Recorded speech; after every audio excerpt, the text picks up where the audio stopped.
Welcome back everyone to Earth Sciences Famous classes. In few previous classes of crystallography, we have learned about introduction to crystal system, about cubic crystal system, and about hexagonal crystal system. If you want to learn those topics in detail, you can find out the link in the description. In this video presentation, we will learn about the hexagonal crystal system and its type class, that is beryl class. We will also be learning about the forms present in the beryl class.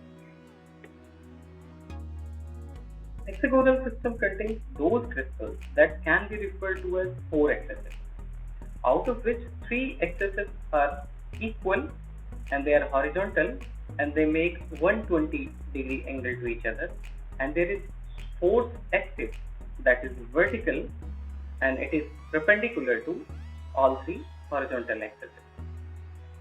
The axial nomenclature is relatively easy in case of hexagonal crystal system. We have horizontal axes that are lettered as A1, A2 and A3 as we can see in the diagram, and vertical axis is lettered as letter C.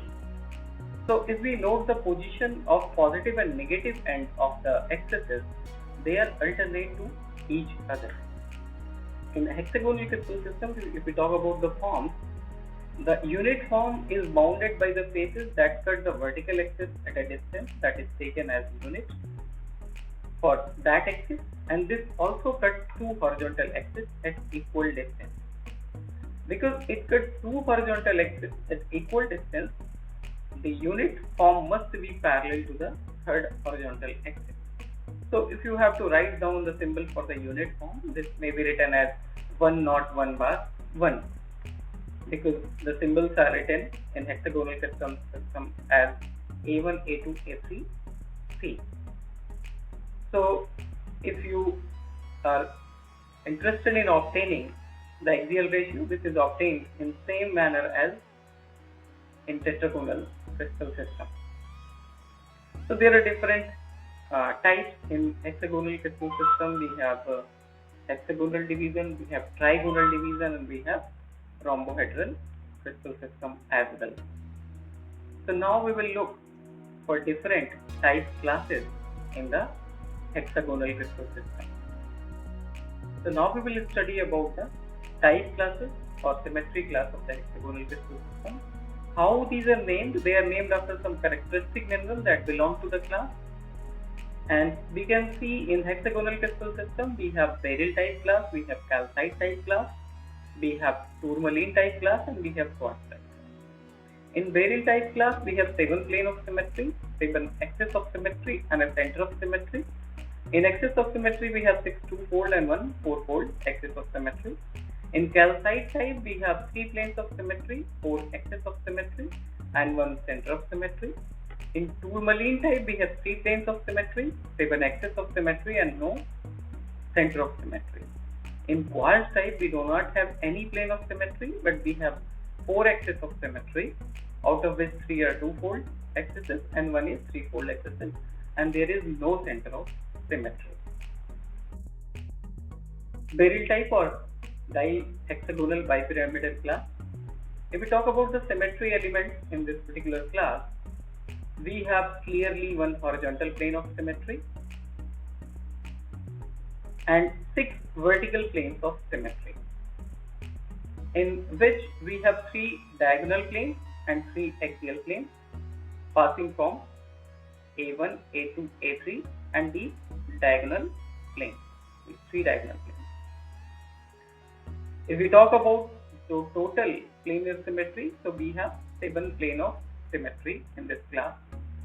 We have 1 vertical axis of 6-fold symmetry, and we have again the 6 axis of 2-fold symmetry in the horizontal axial plane, in which 3 are crystallographic axes and 3 are diagonal, and it again contains 1 center of symmetry.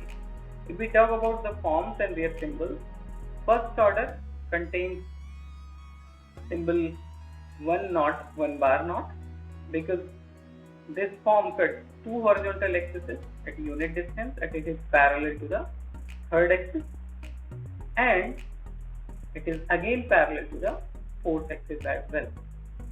In second order, This cuts one axis at unit length and two other horizontal axes at twice of the unit distance, and it's parallel to the fourth axis. So the symbol for the second order is 1 1 2 bar naught, and for the third or dihexagonal we have symbol 2 1 3 bar naught. So now we will see about the forms in the Beryl type class. We have first form, that is basal pinacoid. This basal pinacoid is in fact an open form. This consists of two faces, each cutting the vertical axis and being parallel to the three horizontal axes. So symbols for this basal pinacoid are naught naught naught 1 and naught naught naught 1 bar. You see this one is the basal pinacoid.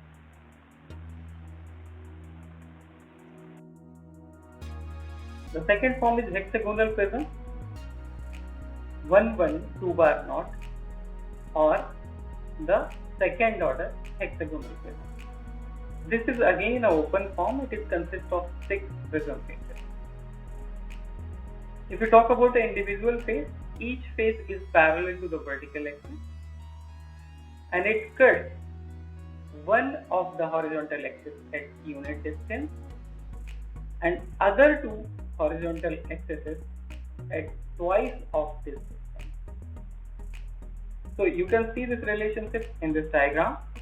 The V's notation for this particular second order prism will be 2a1 to a2 because it cuts a1 and a2 at twice of distance, and negative a3 and infinite 3. If you are going to convert this into Miller symbol, you are going to get 1 1 2 bar because it cuts the a3 axis at negative distance, negative unit, and twice positive a1 and a2, and it is parallel to a3, so it will be 1 1 2 bar naught. So you can see this form of second order hexagonal prism and how the symbols can be written. The hexagonal prism or prism of first order. The symbol for this hexagonal prism is 1 naught 1 bar naught. This is again an open form of 6 prism faces. Each face is parallel to vertical axis and to one of the horizontal axis, and it cuts two other horizontal axes at unit distance. As we can see in this diagram, that first order prism, one of the face of the first order prism cuts a1 axis at unit distance. It is parallel to a2 axis, and again it cuts a3 axis at negative unit distance and parallel to 3 axis. So if you have to write down the V symbol, it will be 1a1, infinite a2, negative a3 and infinite 3. If you convert these V parameters into Miller indices, so it is going to be 1 naught 1 bar naught. So fourth form in the Beryl type of class is dihexagonal prism. This is an open form. This is again consists of prism faces, and now in this case we have 12 prism faces. If we talk about these faces, they are parallel to vertical axis and they cut each horizontal axis at different distance. So the general symbol can be written as HI A bar O because this cuts all the three horizontal axes at different lengths, and it cuts two axes at positive end and third axis at negative end. And if we talk about the general form, so the symbols may be like 2 1 3 bar naught. Hexagonal bipyramid. So this is a closed form and it is again analogous to second order prism. But second order prism is in fact open form, and this one is a closed form. So if you talk about the faces, it consists of 12 faces. Each of the face cuts the vertical axis and all the 3 horizontal axes. Now it cuts one horizontal axis at unit distance and other 2 horizontal axes at twice of the unit distance, and also cuts the vertical axis. So we can see over here, if we take example of this particular face, you can take example of any of the face. We are going to take general face. So this cuts A2, A1 and A3 and also the C. It cuts A1 at twice of the unit distance and A2 again at twice of the unit distance and A3 at negative unit distance and C axis at twice of the unit distance. So you can write C over here.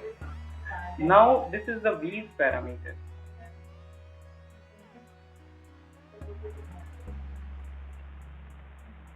For this face. Now if you want to convert this V's parameter into Miller indices, you will have to take the reciprocal first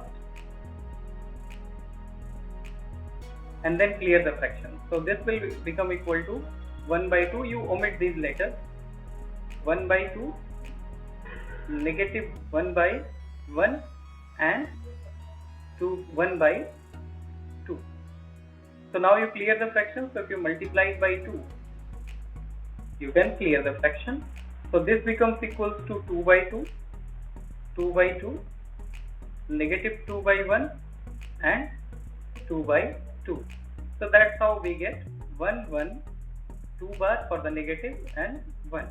So this is the Miller symbol for the general face, and you can represent it as 1, 1, 2 bar 1.